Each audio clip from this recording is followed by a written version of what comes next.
Welcome back to Investing Talk podcast. Today, we're taking a really close look at the nuclear fuel sector. Specifically, we're focusing on Energy. Right, a U.S.-based uranium producer. Exactly. And the big question, the one you asked us to explore, is pretty straightforward. Is Energy a good time to buy right now? A very timely question, given everything happening in the energy space. It really is. So our mission today is to try and give you the clearest picture we can.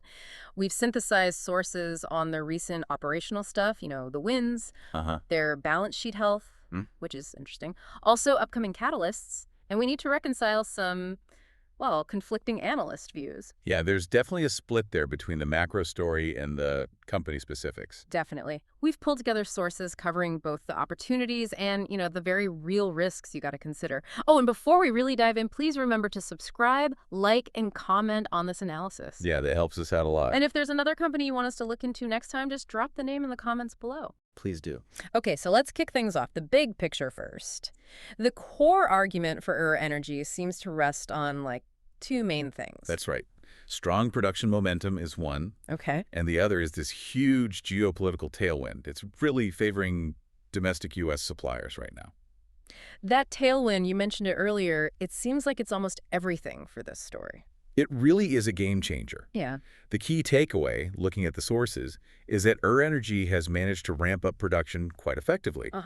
And they're just really well positioned for the increased demand that's coming from this new U.S. nuclear legislation. It's a totally different playing field compared to just a year ago. And the company's own results seem to back that up, right? They look like they're capitalizing on this shift. Well, what did we actually see in the recent reports? We saw some real strength, especially in Q2 of 2025. Revenues beat expectations, which is good. Always nice. But it was the operational output, the actual production, that really seemed to impress investors. Production volumes jumped 35% year over year. Wow, 35%. That's a massive increase for a commodity producer. It is. And we have the physical number, too, which kind of grounds it. Yeah, what was that? In Q2 alone, they dried and packaged 112,033 pounds of U3O8. Okay, and just quickly, U3O8, that's the yellow cake, right? The stuff they sell. Exactly. That's the final uranium concentrate ready to go to the fuel utilities. So that physical output, that must be what got investors excited. The stock jumped pretty sharply, didn't it? Over 9% in mid-September. It did. But like you said, it wasn't just the production number. It was tied into that legislative hammer blow. The Russian uranium ban? Precisely. That's the huge strategic driver here. Yeah. Signing that into U.S. law just fundamentally changes the supply math for utilities. How so? Well, it immediately gives domestic producers like Energy a massive strategic edge because, the whole sector now has to worry about supply chain security. Where are they getting their uranium? Right, reliability becomes key. That sounds like, the perfect setup for growth. And we saw those CEO comments from July. Emphasizing the ramp-up capability. Yeah, at their Lost Creek project, plus being cash-rich, and crucially, that zero debt profile. That zero debt point is really important. It seems to underline their ability to scale quickly, which is exactly what you need in a market that's being reshaped by policy like this. It's kind of the ultimate pitch for a growth company, isn't it? Ready to scale, cash available, no debt holding them back. But, okay, here's the flip side. How do you stay debt-free while boosting revenue almost 90%? Let's talk financials, because this is where the picture gets, complicated. This is the crucial counterpoint, the reality check against all that operational optimism. We've got this really stark split view. Split how? Really strong revenue growth on one side. Okay. But persistent and actually widening net losses on the other. Okay. Let's start with the good news then, the revenue. The growth there is, frankly, phenomenal. Full year 2024 revenue hit $33.71 million. That's up over 90% from 2023. 90% year-over-year growth. That's huge. And the trailing 12 months, the TTM figure, is even higher. It's at $39.49 million. So they are definitely selling product. Okay, nearly $40 million in revenue over the last year. That's the headline number. But what about profitability? What happens when we look below that top line? That's where the whole investment idea gets tricky. The trailing 12 months net income, it's negative $59.92 million. Oh, it's negative? Negative. And these aren't shrinking losses. They actually grew by over 73% compared to 2023. The TTM earnings per share is negative $0.17. Hold on. So they're bringing in around $40 million in revenue, but burning through almost $60 million to do it. That's what the numbers show right now. That's not just a small operating loss. That's a massive cost for scaling up. When you put those numbers side by side, 90% revenue growth, 73% widening loss, it feels like, well, you're betting purely on the sector lifting them up, not the company's current economics. That's exactly the tension, yeah. They have this strong competitive position, right? Operating 12 projects in the U.S., the flagship Lost Creek in Wyoming. That makes them a key domestic player, strategically valuable. Sure. But losses like these, sustained and widening, even during a growth phase, it raises serious questions about long-term viability. Yeah. Unless, the uranium price keeps rocketing up or they get significant government support. And we can't just ignore the dilution risk baked into that structure either. No, that's a major structural issue. They have a really large share count, 364.83 million shares outstanding. Wow. For a company still burning cash like this, that huge float means the risk of dilution is constantly hanging over the stock if you need more capital for expansion or just to cover costs. Existing shareholders get diluted badly. Potentially, yes. It's a significant risk. Okay, so that's the risk side. Now let's circle back to the potential upside drivers, because they are definitely fueling the short-term excitement. If you're a trader, maybe more tactical, you're focused on catalysts, right? What's coming up soon? Yeah, in the next 3 months or so, there are 3 specific things on the calendar that could really move the stock. This sector is super sensitive to news and sentiment. Okay, let's walk through the timeline. First up, October 29th, 2025. That's the expected Q3 earnings release date. That feels critical. Absolutely. Investors will be looking for confirmation that the Lost Creek ramp-up is still on track. And crucially, are they starting to translate that geopolitical advantage into better margins or just higher volume? Right. Are they selling more but still losing just as much per pound? Exactly. Then second, mid-November. Around November 15th, 2025, you've got the big uranium ETF rebalancing event. How does that impact things? Well, these rebalancings often cause big spikes in trading volume.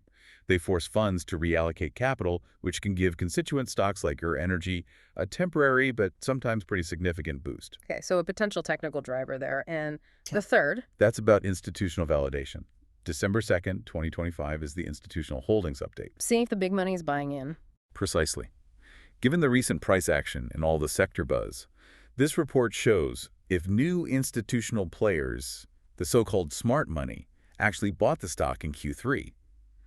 An influx like that adds legitimacy and can help stabilize the price. Makes sense. So those are the scheduled events. But in speculative sectors like uranium, there's always chatter, right? Rumors. Oh yeah, rumors are flying right now, especially because they're debt-free. People are speculating about new strategic supply deals, maybe technology partnerships. Because being debt-free makes them an attractive partner. Extremely attractive. For utilities needing supply, maybe even nuclear tech companies. And what about government action? That seems like a constant possibility here. Huge potential. There are these persistent rumors, that the U.S. government, or maybe allies, might step up purchases for national stockpiles to secure that long-term energy independence. And if that happens? It's not just a one-off contract. It could be a direct, multi-year revenue stream, basically guaranteed. A game changer. Okay. And then there's always M&A talk in these commodity cycles. Consolidation. Exactly. Analysts are chatting about URG, either being a target for a bigger company, wanting that domestic production, or maybe even URG using its cash and zero debt status to buy up smaller, struggling assets itself. Whether these rumors pan out or not, they keep interest high.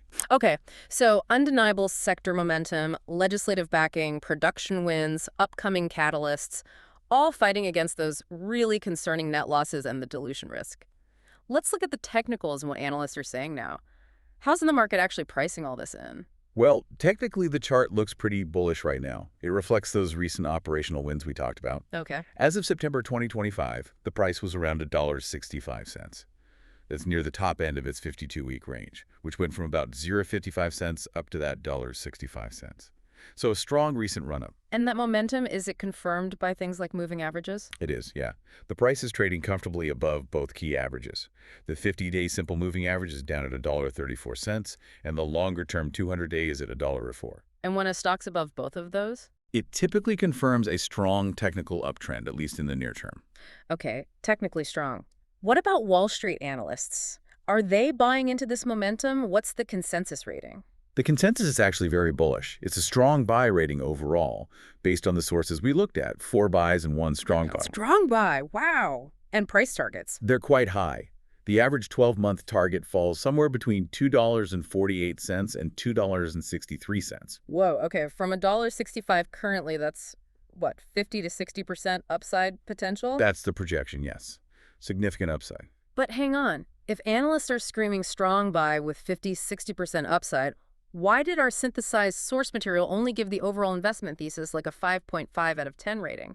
That seems like a massive disconnect. It does, but that's actually the key insight here. You have to understand why they differ. Okay. The analyst strong buy ratings. Right. They seem heavily weighted toward those macro factors we discussed. The Russian ban, rising uranium prices, the technical chart momentum. They're essentially betting the whole sector tide lifts this boat. Right, the macro story. But the 5.5 out of 10 rating, that puts much more weight on the fundamental risk. The losses and dilution. Exactly. The rationale is, yes, there's substantial upside potential, but its balance may be even outweighed for a cautious investor by those large worsening losses and the constant overhang of dilution from that huge share count. So you have to decide which narrative you prioritize. Sector momentum versus company financials. That's the core decision, yes. Huh. Are you betting on the sector wave, or are you waiting for the company itself to prove its financial stability? Okay, that makes the tension really clear. So let's just underline the risk profile one last time. Absolutely. The volatility is high. We're talking around 9.6%. What does that mean practically? It means this stock can easily swing almost 10% in a single day. It's typical for these kinds of microcap commodity stocks. You're trading price swings and momentum, not just fundamentals. And the underlying financial risk? Remains very high because of those ongoing widening losses. That hasn't gone away. So boiling it all down for the listener, is this a buy now? And maybe who is it a buy for? Well, the conclusion from the sources seems pretty clear about the time frame. Given the high volatility and the technical strength leading into those catalyst dates, the stock looks best suited for short-term trading right now. People playing the momentum, the news flow, the catalyst. But for long-term investors? For long-term investors, the advice is caution. Wait for proof. Wait for clear evidence of better financial health, a visible path to actually making money sustainably before committing long-term capital. That really sums up the challenge perfectly. You've got these big macro tailwinds, the legislative support, the near-term catalysts. Right. But they're constantly fighting against that major risk of just not being profitable and potentially diluting shareholders further. You, the listener, really need to decide, am I investing on sector hype or do I need to see the earnings first? That's the choice. Okay, so here's a final thought to leave you with. This company is debt-free, operating right when regulations massively favor domestic players like them.